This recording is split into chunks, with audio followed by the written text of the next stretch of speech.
Olá, este é um podcast sobre o filme De Repente 30, filme norte-americano do ano de 2004, dirigido por Gary Winnick.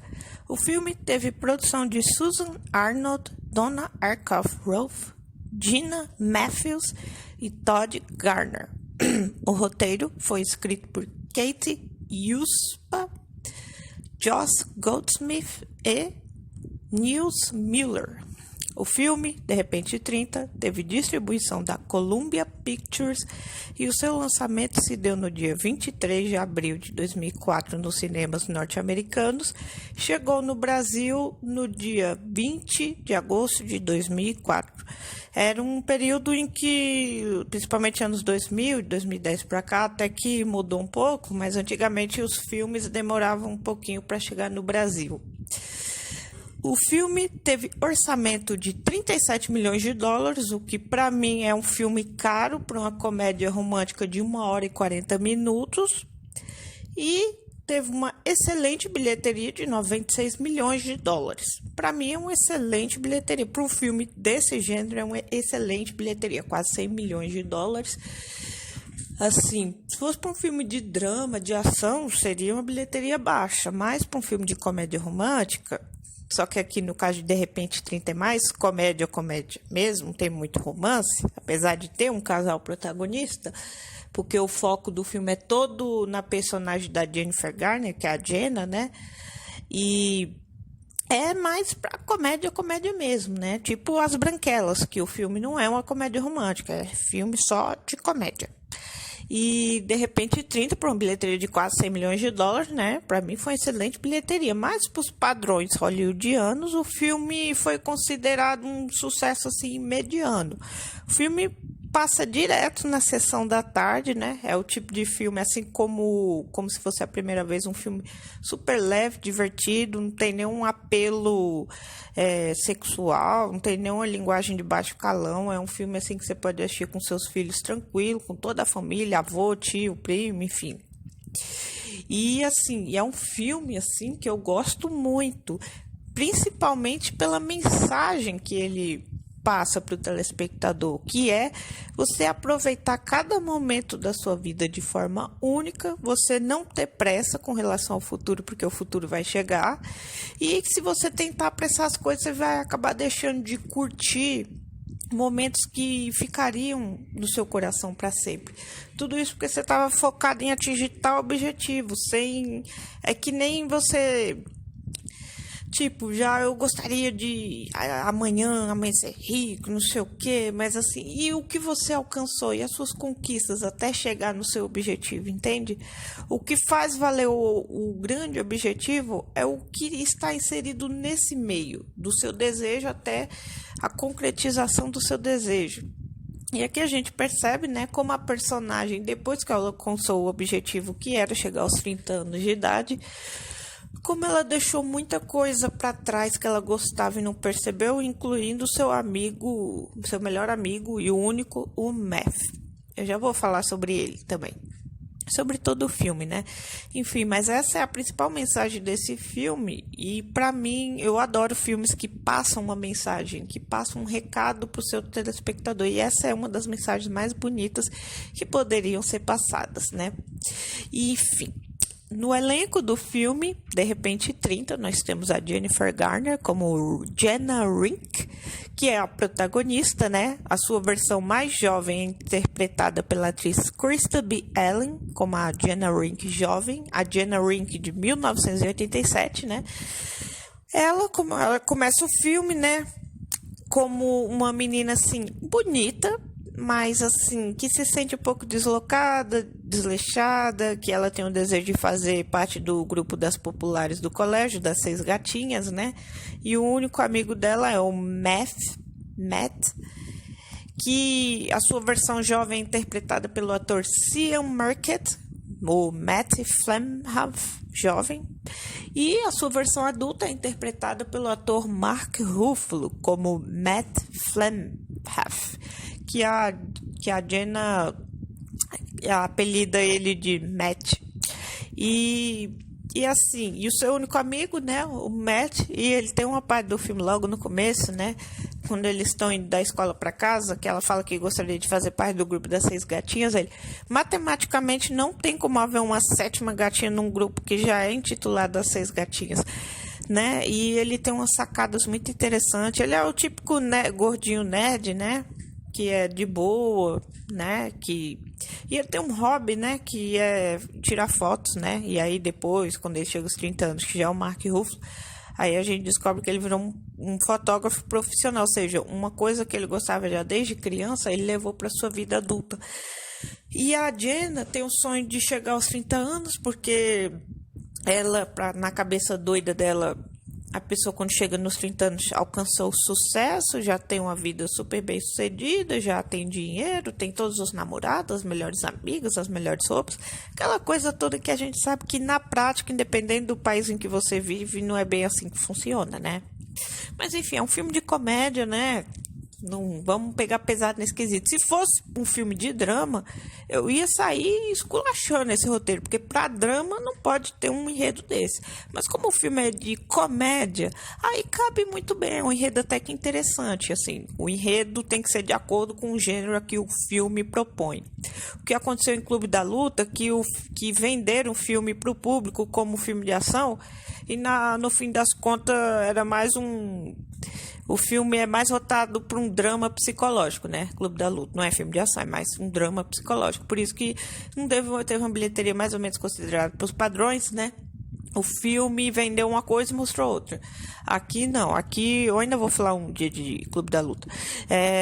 Aqui o filme, ele entrega o que ele propõe. Uma boa comédia para você assistir com toda a sua família, com um enredo bacana. E no elenco também, né? Nós temos a Judy Greer como a Lucy Wyman, que é a Tonton, a líder das 6 gatinhas. Só que a Judy Greer interpreta a Lucy já na sua fase de 30 anos. Quem interpreta ela jovem é a Alexandra Kyle como Lucy Tonton, também de 1987, né? Ela é a líder das 6 gatinhas, né? E a Jenna, né? Ela quer ser amiga da Tonton, né? Que aí, quando ela vira adulta, ela fala assim pra Jenna. Tem uma parte do filme que ela fala assim: eu não quero que me chamem de Tonton, não. É só Lucy e pronto. Enfim, a Jenna, agora voltando aqui pra primeira parte do filme, os primeiros minutos do filme, né? Que ela quer, o sonho dela é fazer parte dessas gatinhas. Tem Chris Grand, que é interpretado pelo Alex Black na fase da década de 80 do filme, né? E quando ele se torna adulto, é interpretado pelo Jim Gaffigan.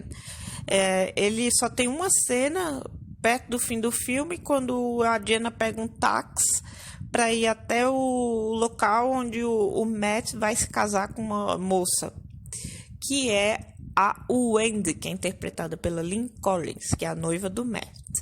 E a Jenna, até essa altura do filme, né, quando ela chega lá na casa onde vai ser realizado o casamento, nessa altura ela percebeu que o grande sonho da vida dela nem era ter 30 anos, nem era ter aquela vida luxuosa, aquela coisa toda, que o sonho da vida dela era ter um Matt sempre junto com ela pro resto da vida dela, os dois juntos para sempre, que ele é o amor da vida dela, e que o sonho dela é ter a casa rosa dos sonhos dela, que inclusive o Matt deu uma maquete, né, uma casa assim, fez uma casa, né, como se fosse uma maquete assim, e deu para ela de presente de aniversário, mas eu já vou falar sobre essa cena.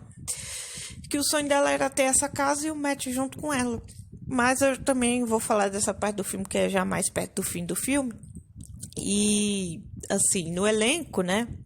Aqui nós temos também o Andy Serkis como o Richard Kinlan, que é o chefe da Jenna, né?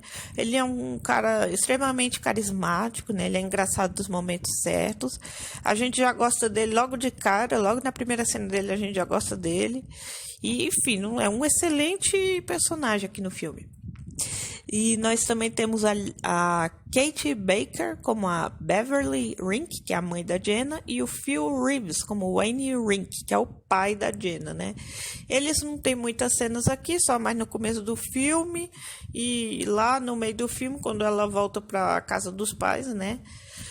Porque a essa altura ela percebe que ela se distanciou dos pais, que o objetivo de vida dela, que era se tornar tão bem-sucedida, afastou ela de tudo e de todos que ela mais amava, e que até então ela não tinha percebido ainda, né?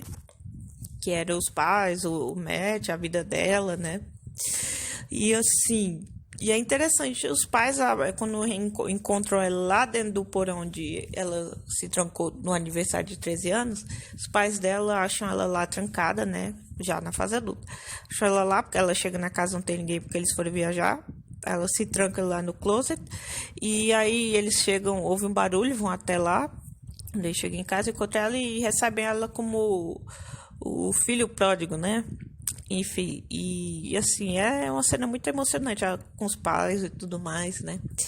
E assim, é um filme. Esse filme, assim, ele me tocou de tantas formas, né? Eu não me canso de ver. É 1h40 que você vê passando assim, ó, voado. E esse é um dos filmes, né, que consagrou a Jennifer Garner, né? Acho que é o filme mais famoso da carreira dela. Do Mark Ruffalo, nem tanto, porque a gente pode considerar que os filmes mais marcantes da filmografia dele é Os Vingadores, né? Porque ele faz parte do elenco. Mas ele também já fez outro filme, Ilha do Medo, com Leonardo DiCaprio. Fez E Se Fosse Verdade, também outra comédia romântica com a Reese Witherspoon, que eu ainda vou falar sobre esse filme, entre tantos outros. Fez Dizem Por Aí com a Jennifer Aniston e o Kevin Costner, se não me engano, é de 2005, mesmo ano do E Se Fosse Verdade, mas enfim. Mas ele tem vários filmes assim, né? É o cara bonitão, boa pinta, tudo, né? E a Jennifer Garner é uma mulher muito bonita também, né? Casal muito bonito. E por falar em casal, sabe o que me estranhou? Que o Matt, quando ele era mais novo, né? Ele era gordinho. Aí depois, 17 anos depois, né? Não, 17 anos depois, que todo mundo tinha 13, e aí depois, do nada, todo mundo voou pros 30. O Matt já é o Mark Ruffalo, né? Magro, bonitão, boa pinta, né? Aquela coisa toda, né? Ele deu uma boa mudada. A Jenna, dos 13 para os 30, não mudou tanta coisa assim, né? Só esticou, né? Porque a atriz que interpreta ela já é muito parecida com ela. Assim como a atriz que interpreta a Tonton, né? A Tonton nova, quando vira Lucy com os 30, também era parecido. Só do pessoal novo que depois a gente vê já com seus 30 anos, que sofreu uma grande mudança física, foi o Matt. E o Matt, ele se tornou um adulto, assim, retraído, assim, um pouquinho... A impressão que dá que tem alguns momentos que ele não tá bem com ele, não tá de bem com ele. A gente não sabe ao certo se é o ator que, assim, que não gostou muito de fazer o personagem, porque o Mark já teve uma entrevista que ele disse que não gostou muito de fazer esse personagem, né? Enfim, mas a gente sabe que tem questões contratuais, aquela coisa toda, né? Enfim, a gente não sabe ao certo, é porque o Mark Ruffalo, ele gosta de interpretar mais filmes com pegada de drama, ação, sabe? Que ele mesmo já falou várias vezes, que é o estilo dele, tipo o Ilha do Medo, Os Vingadores, é o tipo de filme que ele já se sente mais à vontade fazendo. Ilha do Medo também é muito bom, com Leonardo DiCaprio, dirigido por Martin Scorsese. Eu ainda vou falar sobre esse filme e muitos outros, né? O que não vai faltar aqui é filme pra falar, mas enfim. Vamos voltar aqui pro De Repente 30. E assim, e agora, né, gente? Só fazendo um apanhado geral antes de ir pro meu top 15 de melhores cenas, a história é basicamente essa. Jenna, adolescente de 13 anos, tem o desejo de se tornar uma adulta bem-sucedida de 30 anos. Quer fazer parte do grupo das 6 gatinhas, né? E ela tem o crush, que é o Chris Grant, né? Que, inclusive, quando era jovem, até que era um rapaz bonito, mas aí depois, quando a gente vê como ele ficou já adulto, a gente vê que ele virou um velho baranga, né? Gordão. Enfim... Não que não tenha problema, a pessoa seja gorda, né? Cada um tem o direito de ter o corpo como quiser, se sentir bem. Se sente bem, se sente melhor sendo um pouquinho mais gordo, não tem problema nenhum. Mas é porque, se você comparar como ele era, na época que era o crush da Jenny, e depois como ele ficou, você vê que a mudança dele foi o extremo oposto do Matt, que tinha o estereótipo físico que as pessoas consideram como feio, né? Porque era gordinho, mas depois ele deu uma boa melhorada, emagreceu, ficou com aquela, assim, aparência de galã, né? O cara boa pinta. O Chris Grant, não. Quando era jovem, era o garoto, o estereótipo físico de toda menina, assim, congelava toda vez que via ele, porque era o príncipe dos sonhos de qualquer uma. Aí ele depois virou aquele tiozão barrigudo, tomou as brejas no bar, né? Com os amigos, né? Aquela coisa toda desleixada, enfim. Você vê, né, o que prova, muitas vezes você que estiver escutando esse podcast, você é estudante que pensa assim, as pessoas me desprezam na escola, eu sofro bullying, tudo, principalmente aquele grupo de populares que toda escola tem, não se chateie não, porque daqui uns anos eles podem estar numa situação bem pior que a sua e você pode estar numa situação muito melhor do que a deles, né? Porque enquanto tá todo mundo na escola, tá todo mundo se sentindo super poderoso, né? Aquela coisa assim, tudo.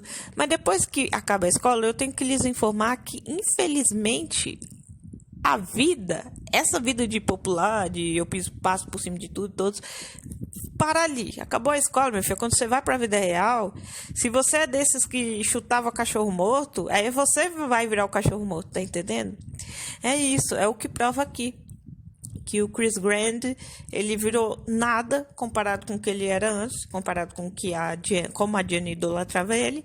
E o Matt, que era aquele carinha que todo mundo ignorava, virou um fotógrafo profissional. E estava indo muito bem na carreira dele, estava tocando a vida dele, uma namorada, uma carreira de fotógrafo, trabalha junto com a namorada, tudo, enfim, tá vendo?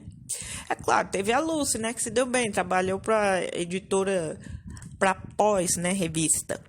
Ela se deu bem, né? Mas como ser humano, era um lixo, né? Mas até aí, né? Já era desde a época das Seis Gatinhos, não mudou muita coisa. Quer dizer, só deu uma piorada, né? Porque conforme foi crescendo, foi aumentando a ambição dela, o desejo, a cobiça por poder, por beleza, por dinheiro, por tudo. Enfim.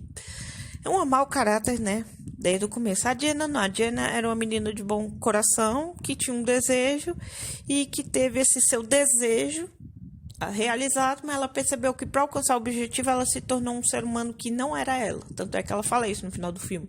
Eu não conheço essa Jenna que todo mundo fala que fez as coisas que disseram que eu fiz. Essa não sou eu. Isso eu tenho certeza.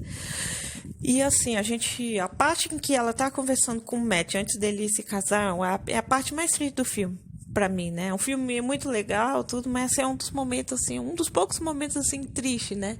Você vê, né? Mas enfim, como eu tava falando, né? Jenna Ring, 13 anos, tem o desejo de se tornar 30 anos, aquela coisa toda. Aí, no dia do aniversário dela, ela chama 6 gatinhos e o Chris Grant pra ir pro aniversário, pra uma festinha de aniversário no porão da casa dela, né? Não, porão, o sótão fica em cima, o porão fica embaixo, é porão mesmo. E aí chama o Matt também, né, amigo dela, o pessoal e ela meio que dá umas ignoradas dele na frente de ignora o Matt na frente das 6 gatinhos do Chris Grant e seus amigos, só pra todo mundo se impressionar com ela, mas no fundo não era isso que ela queria, tanto é que quando o Matt diz que vai sair depois volta, ela fica com um olhar meio triste. Porque ela quer impressionar aquela galera toda popular da escola, né? E aí a Tonton fala assim, se esconde dentro do armário e coloca essa minha venda nos seus olhos que o Chris Grant vai entrar lá e vai fazer o que quiser com você por 7 minutos. 7 minutos no céu, uma coisa assim, pra mim tá mais no inferno, mas enfim. E aí, no fim das contas, ela vai, só que aí vai todo mundo embora, né? A Tonton praticamente fez com que a menina, a Jenna, fizesse trabalho de equipe, com uma condição pra eles poderem ir pra festa dela, né? E ela nem percebeu que tava sendo manipulado. O Matt tentando abrir os olhos dela, mas ela nem aí. Queria ser a popular. E aí, no fim das contas, o que acontece é que ela acaba fazendo tudo isso, acaba sendo feita de trouxa, passada para trás. O Matt entra no armário porque a Tonton diz que a Jenna estava esperando por ele. Ele abre o armário, aí quando ela chama pelo Chris Grant, ele fala, não é o Chris, sou eu, Matt. Ela pensa que o Matt expulsou todo mundo da festa, fecha a porta na cara dele, se tranca no closet, e aí ela começa a ficar batendo na cabeça do negócio, dizendo que quer ter 30 anos, não sei o quê. E a casinha de aniversário que ele deu pra ela de aniversário, né, a casa rosa dos sonhos dela, ela colocou no alto de um estante ali dentro do closet, porque quando a mãe e o pai falaram que os amigos dela chegou pra festa de aniversário, rapidamente escondeu, porque sabia que todo mundo ia tirar sarro, né, e ele meio triste percebeu. E aí o pozinho, porque ele jogou um pó em cima da casa, que era o pó dos desejos, né, esse pó cai um pouco sobre a cabeça dela, do que ela tá batendo na cabeça, e aí aí tem um flash assim, né, na tela, né, do monte de luzinha, aí daqui a pouco Jenna Ring, 30 anos, a nossa querida Jennifer Garner. E ela se espanta quando ela se vê num corpo que não é o dela, até então, não se reconhece no corpo de uma mulher estranha, né? Aí depois vai acontecendo várias coisas ao redor do filme, até que ela percebe que conseguiu realizar o desejo. E aí tudo bem. Só que aí depois, ao longo do filme, do decorrer do filme, ela vai percebendo que cometeu atitudes, como se envolver com o marido de uma colega que é casado. Ela também fez um acordo com uma revista que é inimiga, vamos dizer assim, da revista a qual ela trabalha, né? E entre outras coisas que ela foi fazendo, ela não falou mais com os pais, né? Ignorou os pais total, não fala com os pais há anos. Ela largou a amizade dela com o Matt, né? Enfim, ela foi sendo uma cretina total. Para alcançar o objetivo dela, ela foi sendo uma cretina total. E ela é editora, e ela trabalha como editora também, né? Na revista Pós, que era a revista que ela gostava desde os 13 anos. Ou seja, alcançou todos os objetivos dela. Sucedida, rica, com dinheiro, aquela coisa toda, mas ela acabou se afastando das pessoas que ela mais amava na vida dela e saiu cometendo um monte de atrocidade ao longo desse decorrer de tempo. E sem perceber, porque o pó dos desejos fez ela despertar com 30 anos, assim, como uma mágica. E as coisas que ela foi fazendo, ela não se lembra, porque não era ela, tá entendendo? É o que todo mundo diz pra ela que ela fez até acontecer. Mas, enfim, né? E aí se começa o filme, né? E agora, né? Pra explicar vários desses momentos do filme, eu vou ao meu top 15 de melhores cenas do filme De Repente 30. Em 15º lugar, eu fico com a cena em que a Jenna se tranca no armário após as 6 gatinhas e o Chris ir embora. E o Matt aparece lá dentro. Já falei sobre essa cena, né? Que é quando ela acaba se desentendendo com o Matt. Dali, no meio do filme, o Matt, que já é o Mark Ruffalo, ele fala que... Ela pergunta pra ele, mas o que aconteceu depois que eu me tranquei dentro do armário? Porque é a última lembrança que ela tem com 13 anos. Até despertar com 30 já no apartamento dela, que ela flagrou o cara que era o namorado dela, que até então ela não sabia que era namorado, tava lá peladão saindo do banho, né? E aí ele fala assim, depois você saiu do armário, pegou a casinha que eu construí com todo trabalho pra você e jogou na minha cabeça e disse que nunca mais queria me ver na vida. E aí desde então não parou de ser minha amiga. É triste, né? E aí ela começou a ficar amiga dessas gatinhas, foi rainha do baile de primavera com Chris Grande, entre outras coisas, né? Ela é amiga da Madonna, tem uma foto que tinha no quarto dela com 13 anos, no trabalho dela agora com 30, já com a assinatura da Madonna, entre uma foto com outro pessoal lá famoso, importante, que ela tinha no escritório dela, enfim, ela conseguiu alcançar foi até além dos objetivos dela. Enfim. E em 14º lugar, eu fico com a cena em que a Jenna e o Matt passeiam. E ela aparece no meio do filme, tem uma hora que ela vai até a casa dele, pergunta assim, vamos andar um pouco, tipo, fazer uma caminhada, assim, tá bom. Aí eles estão passeando, conversando, que é quando ela pergunta pra ele o que aconteceu, o que aconteceu depois que ela saiu do armário lá, que ela tava trancada chorando. Aí ele fala isso, é nesse passeio que ele fala tudo. Aí eles têm uma conversa e ela acaba dizendo pra ele que ela cometeu coisas horríveis, né? Nesse meio tempo que ela foi crescendo e virando adulta, e que ela lamenta e sofre muito por não ter mais os 13 anos, que só agora ela percebe que ela era muito mais feliz quando ela tinha 13 anos, e ela não deu valor para isso, e o tempo passou e não tem como ela recuperar o tempo perdido. Triste, né? Quando ela começa a perceber que ter os 30 anos que ela tanto queria não era lá, essas coisas, que a Lucy, que ela até então achava que era amiga dela, não era uma cretina falsa com ela, só é amiga dela por interesse profissional, né? E por influência também. E quando ela começa a perceber essas coisas, entre as outras atrocidades que eu já falei que ela andou fazendo, ela começa a perceber que ter 30 anos não é lá essas coisas não, né? Ela começa a cair na realidade. É triste e tenso. Em 13º lugar, eu fico com a cena em que a Jenna reencontra Chris Grant como motorista de táxi. Isso quando ela está a caminho do casamento do Matt e da Wendy. Na casa do Matt ou da Wendy, não sei. Enfim, na casa lá. Ela reencontra ele, né? Ele reconhece... Ela entra no... Chama o táxi, né? Filme americano bem, só fazer um... E aí, do nada, aparece um motorista de táxi. A gente sabe que, né, aqui no Brasil, principalmente no Brasil, até aparecer um táxi, né? Até mesmo você chamando Uber pelo aplicativo, aí demora, a não ser que seja conhecido seu. Enfim, aparece um táxi, né? Aí ela entra no táxi, aí ela dá o endereço pro taxista para onde ela quer ir.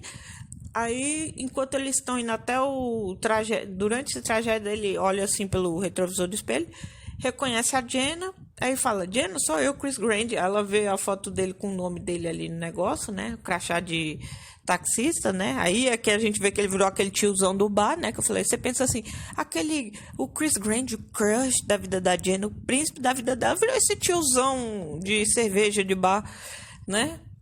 Enfim, ele virou totalmente oposto. Enfim, aí eles começam a ter... Aí a gente dançou junto essa música que tá tocando no rádio no bar, e aí ela vê que o trânsito está se formando, ela joga umas notas na cara do Chris Grant, ela fala, eu vou andando a partir daqui, toma.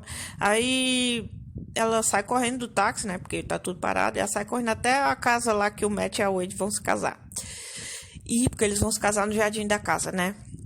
E assim, e essa cena também é sensacional, o reencontro dela com o Chris Grant, aí, porque... Logo que ela vira adulta e a gente descobre que a Lucy era tonton e ela se reencontra com o Matt e tudo, você fica pensando, onde foi parar Chris Grant? Aí Chris Grant aparece como motorista de táxi, aí você pensa, Chris Grant, de príncipe a motorista de táxi, e olha no que deu, né? Enfim, né? Não menosprezando a profissão, mas é porque você pensa assim, ele fazia o estereótipo de que ia se dar muito bem na vida dele, né? E aí você vê que não foi bem assim, né? Que o Matt se deu muito melhor do que ele.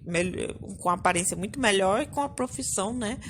Que, assim, dependendo, pode até pagar melhor, né? Enfim. Em 12º lugar, ficou a cena em que a Jenna e Lucy encontram o Matt na rua ao saírem de um restaurante. Essa cena do restaurante é sensacional, mas só que essa não é a minha 12ª cena, é a cena anterior a essa, que elas ainda estão dentro do restaurante, aí tem um cara olhando assim, interessado na Jenna, aí a Lucy fala assim, tem um jovem assim, né?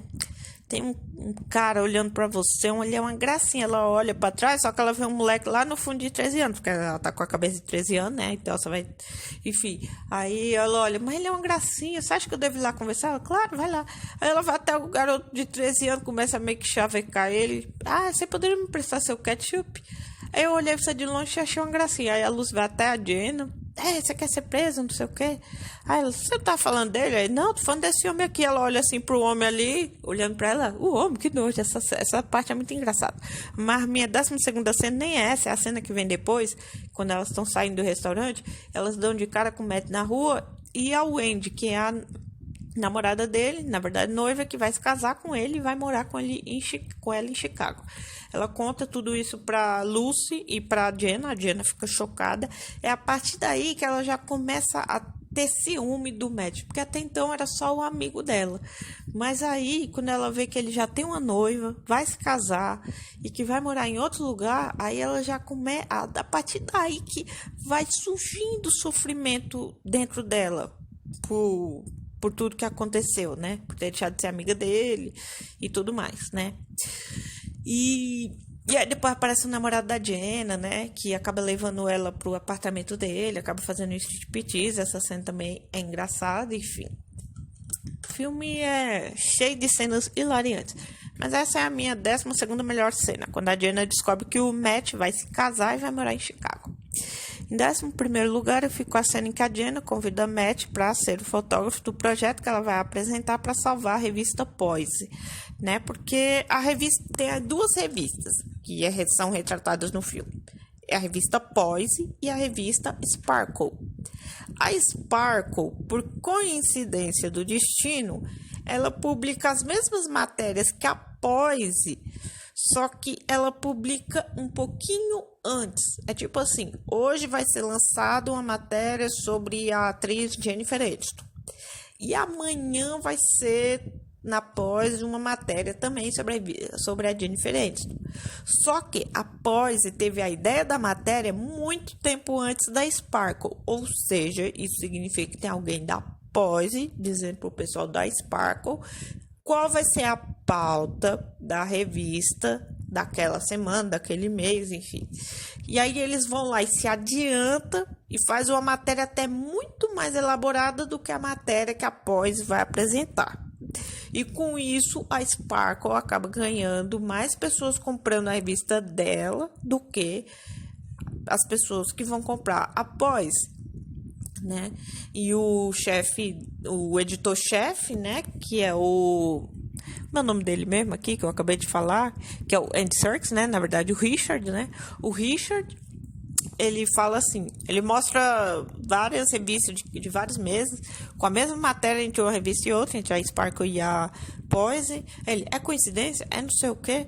É não sei o quê. E na reunião mesmo ele fala, deve ter alguém aqui que contou alguma coisa pra eles, não sei o quê. Aí a Luz fala, a Diana demitiu não sei quem. Ele, ótima, porque ela tem amigos na Sparkle, não sei quem era, não, a secretária, enfim. E a Diana vive tocando terror nos empregados dela também, mais uma coisa que ela andou fazendo, né? Só que não quando ela, dos 13 pros 30 do nada. Naquele meio período que ela não se lembra de nada que fez, porque não era ela, né? Enfim, aí depois tem a secretária da Diana, né? Que também é bem engraçada. A Diana percebe que a secretária tem um pouco de medo dela, mas depois a secretária vai vendo que a Diana mudou, né?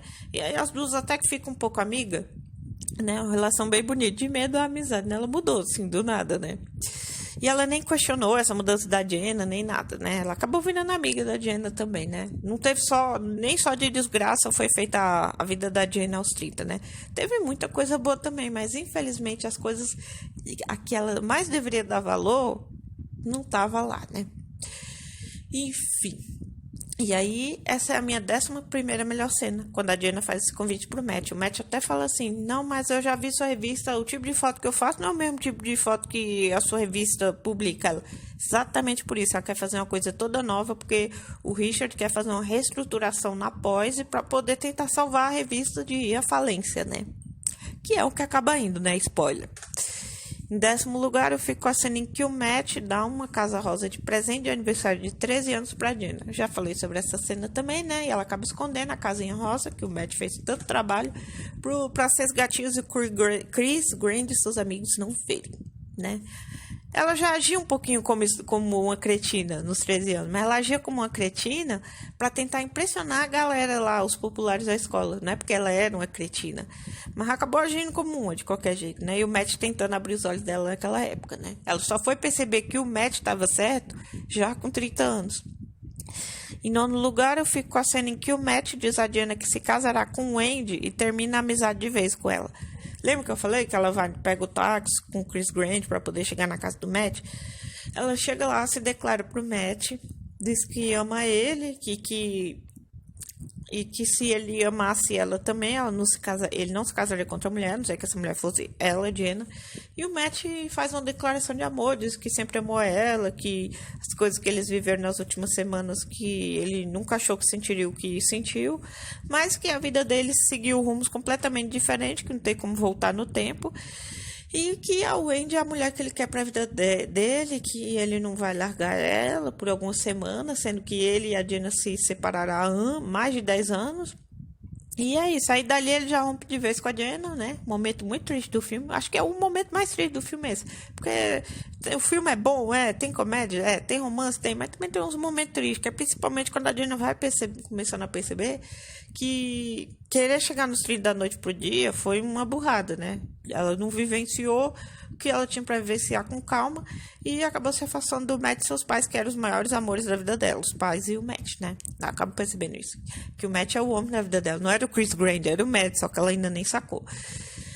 Aí só agora, essa parte é já mais no final do filme, né?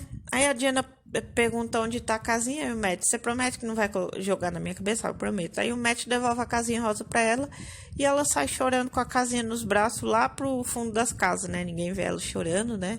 Já vou falar sobre essa cena, né? Que já é a cena final do filme, né? Que pra mim é a melhor cena do filme. É logo depois, quando ela já tá lá no fundo das casas chorando com a casinha rosa. Aí começa a subir o o pozinho da casa, ainda aquele pozinho que ele tinha jogado na casinha quando tinha 13 anos, quando eles tinham 13 anos, aquele pozinho ainda tinha uns restinhos, sai um vento assim, um pouquinho de vento, aí aquele negócio ele voa pra cara dela. E aí dos 30, daquele momento triste, ela volta pros 13 anos, que é exatamente o momento em que ela tinha 13 anos, estava escondida atrás do armário esperando o Chris Grant entrar. Só que aí ela volta para os seus 13 anos, mas já com todas as lembranças do que ela vivenciou com 30. Ou seja, ela já sabe que quem vai entrar naquele armário não é o Chris Grant, que é, sim, o Matt. Porque a Lucy mandou. Porque ele tentou explicar para ela tudo, que foi a Lucy que falou, e ela tocou a casa na cabeça dele e falou, vai embora daqui e tudo mais, entendeu? Aí ela já tá sabendo de tudo. Mas eu já vou falar sobre essa cena quando ela volta para os 13 anos. E essa cena em que o Matt dispensa de vez a Jenny diz que vai se casar com o Andy é a minha nona melhor cena e a mais triste do filme. Em oitavo lugar, eu fico com a cena em que a Lucy revela a Jenna que ela, Jenna, afundou a Poise ao fazer um acordo de 1 milhão de vendas com a Sparkle. Isso logo após a Jenna descobrir que a Lucy fez o Matt assinar um termo de liberação das fotos para poder vender para a Sparkle. Porque a Jenna e o Matt trabalharam junto no projeto da Jenna, tirar várias fotos sobre o tema, era alguma coisa do tipo dê valor às pessoas que você ama, viva os momentos da sua vida com pessoas comuns, simples, uma coisa assim mais ou menos, e era um tema bastante interessante, que é justamente o tema do filme, a mensagem que o filme quer passar para o telespectador, que eu já falei logo no começo desse podcast, é justamente o projeto da Jenna. O tema do projeto da Jenna é a mensagem que o filme quer passar. Olha só que sacada interessante. E aí depois, né, que a Lucy faz seu próprio projeto, o pessoal ignora na hora, ela sai quebrando tudo. Aí tem uma hora que ela entra no escritório da Jenna, que a Jenna não tá lá, que tá lá todo o projeto que a Jenna fez, que foi aprovado. E aí ela xereta lá umas gavetas da Jenna, aí acha uns negócios lá da Sparkle, né? Uns documentos da Sparkle, né?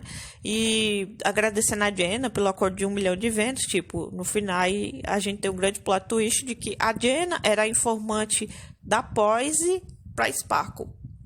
E aí a Lucy fala pra Jenna, né? Porque aí depois o Matt chega, né? Aí a Lucy mente pra ele, dizendo que ela não vai querer, que a Jenna desistiu de trabalhar, de publicar as fotos dele, tudo. Ele finge que acredita, mas depois, lá quando ela vai até a Jenna vai até a casa onde o Matt vai se casar com o Andy, ele fala pra Jenna, eu não acreditei nada que ela me falou desde que ela roubou umas balas minhas na quarta série, uma coisa assim. Falou, mas mesmo assim assinou as fotos e seguiu com a vida dele, né? Porque ele é fotógrafo, tem que ganhar dinheiro, vai se casar, vai se mudar, né? Enfim. E aí, né? Aquela coisa toda. A Lucy fala pra Jenna que ela, Jenna, afundou, né? A Poise. Você pode ficar com sua revista que você mesmo afundou. E isso logo depois do Richard dizer pra Jenna que não vai ter outra reunião, porque a Lucy vendeu as fotos do Matt pra Sparkle, e que a Lucy vai trabalhar pra Sparkle, né? E aí, quando a Jenna vai tirar satisfação com a Lucy, é que ela faz essa grande revelação. Aí a Jenna viu que foi uma cretina total mesmo, né? A maior prova viva é isso. Em sétimo lugar, eu fico achando que a Jenna e o Matt passeiam e se beijam pelo parque. Não. Sétima melhor cena, pra mim, é a cena que a Jenna e o Matt estão passeando e se beijam no parque. Essa cena é super fofinha. Eles compram os chicletes que eles costumavam mascar quando eles eram adolescentes, né? Eles passeiam pelo parque, né? Combinam de jantar junto, assim, tudo super romântico. Eles acabam se balançando, caem no chão e acabam se beijando. Cena muito fofinha e muito bonita.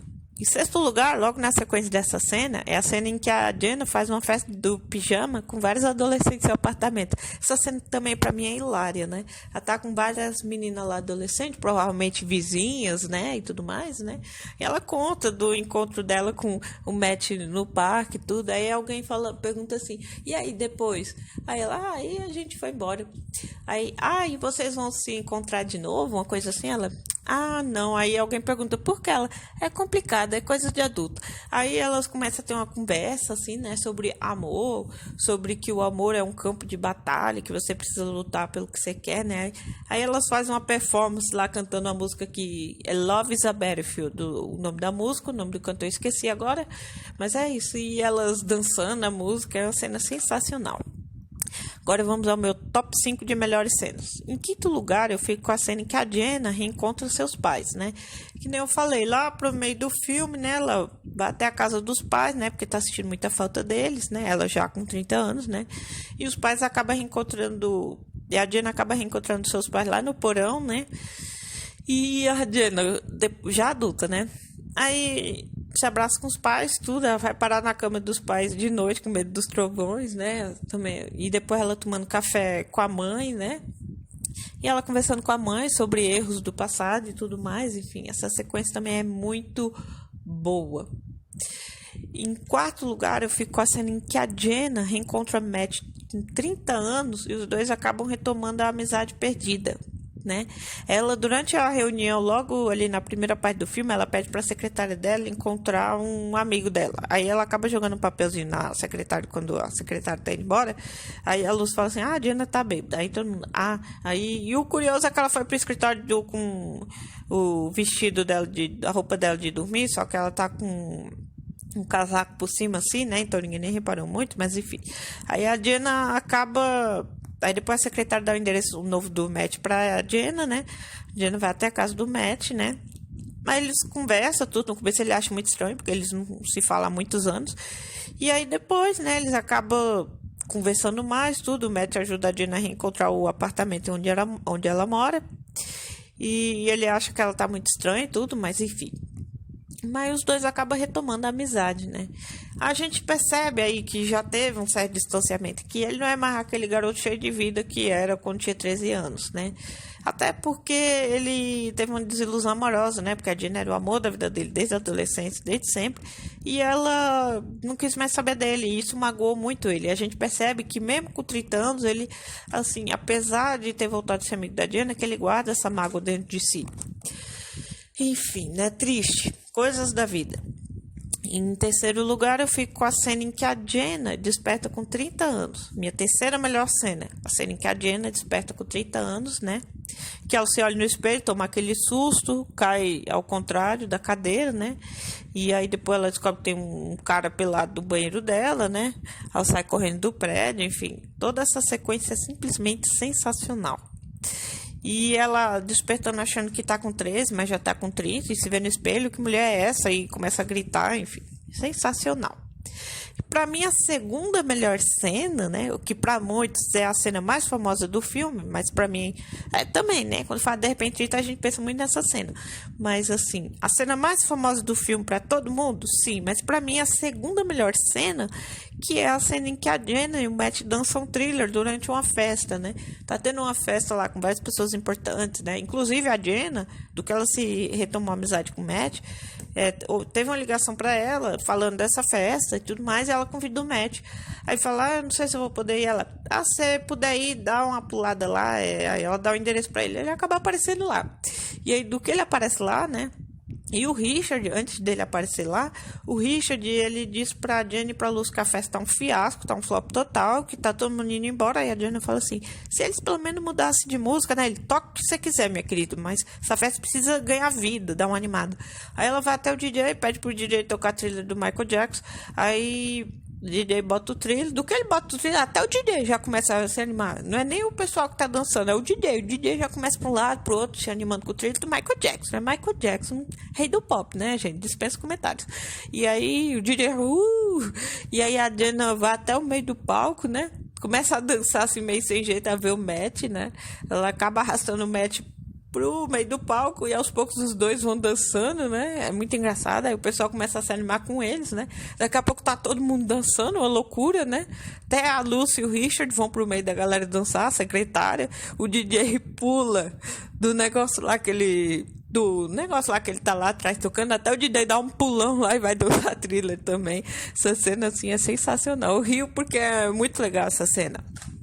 Essa cena pra mim só não é a melhor, porque pra mim a cena mais marcante do filme, a melhor, é a cena em que a Jenna volta aos seus 13 anos e ela retoma, né, sua amizade com o Matt, se casa com ele anos depois e os dois vão morar na casa rosa dos sonhos dela, que é basicamente essa sequência toda, é o fim do filme. É o que? Uns 3, 4 minutos, sequência toda. Lembra que eu falei que ela tá triste, aí sobe o pó, aí dos 30 anos ela volta pros 13? Então, aí, né, ela já tira a venda antes do Matt entrar, abrir a porta do closet, ela cai em cima dele, dá um selinho nele, aí ele, você sabe o que você tá fazendo? Ela, vamos? Aí, vamos pra onde? Você vai ver. Aí ela joga um suco na Lucy, né, na Tonton, e chama ela de vadia, né, porque era como ela aprendeu a se expressar lá quando tinha seus 30 anos, né? Aí depois eles saem correndo de lá.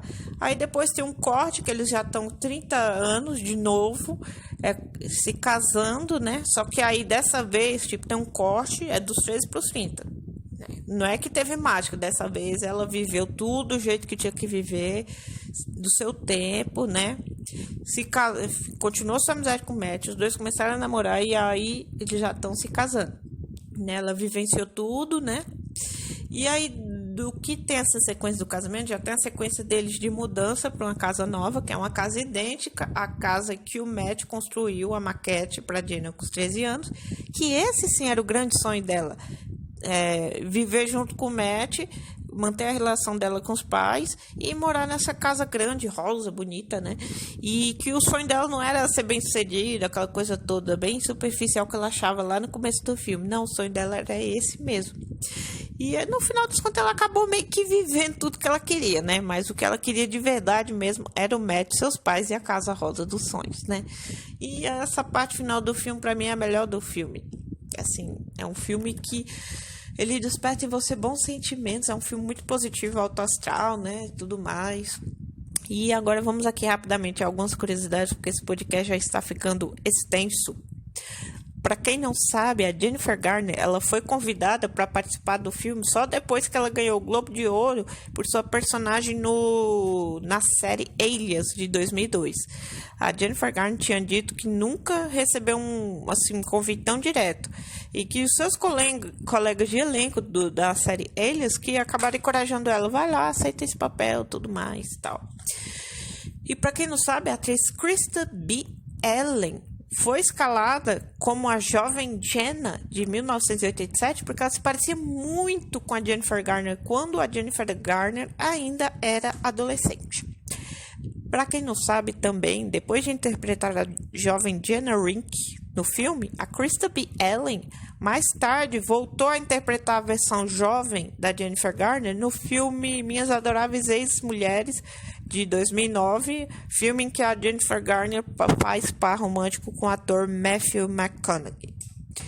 Para quem não sabe também, Jennifer Garner e Judy Greer são amigas na vida real. Diferente do filme, né, que elas eram inimigas, né, a Lucy e a Jenna, aqui não, aqui elas se tornaram amigas, legal, né. E também a Jennifer Garner, ela acabou ficando amiga do Mark Ruffalo, né?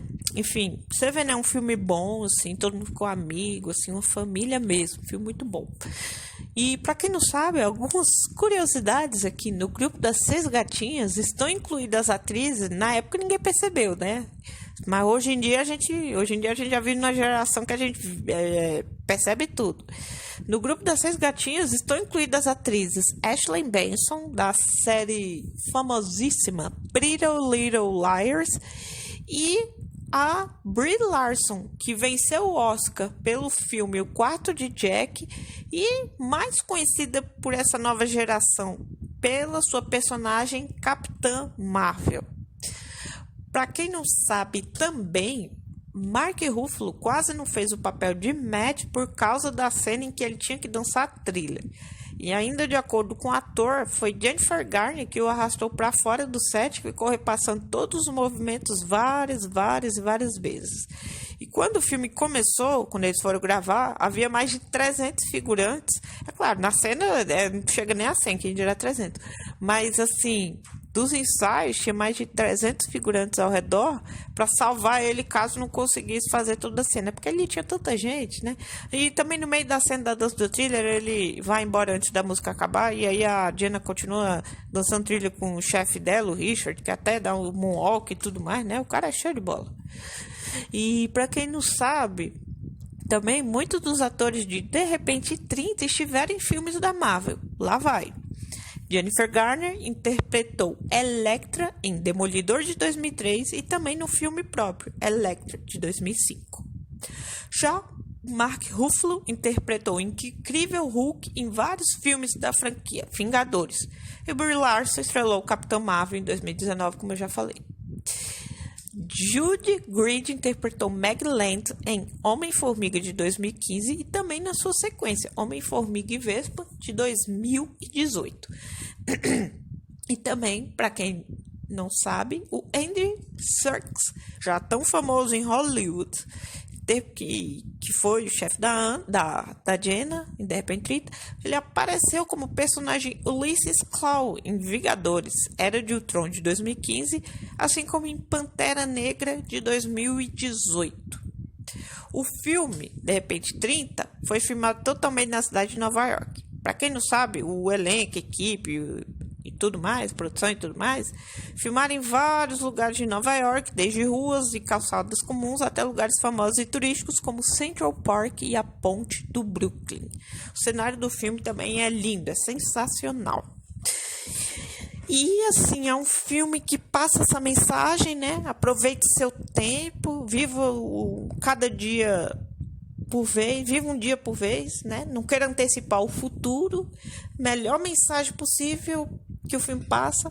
A Jennifer Garner e o Mark Ruffalo aqui tem uma química incrível, um casal muito fofo, muito bonito aqui no filme. Até assim como seus respectivos personagens, só que mais jovens, também tem química. E é isso aí, eu recomendo, assistam De Repente 30, nota 8, filme muito bom.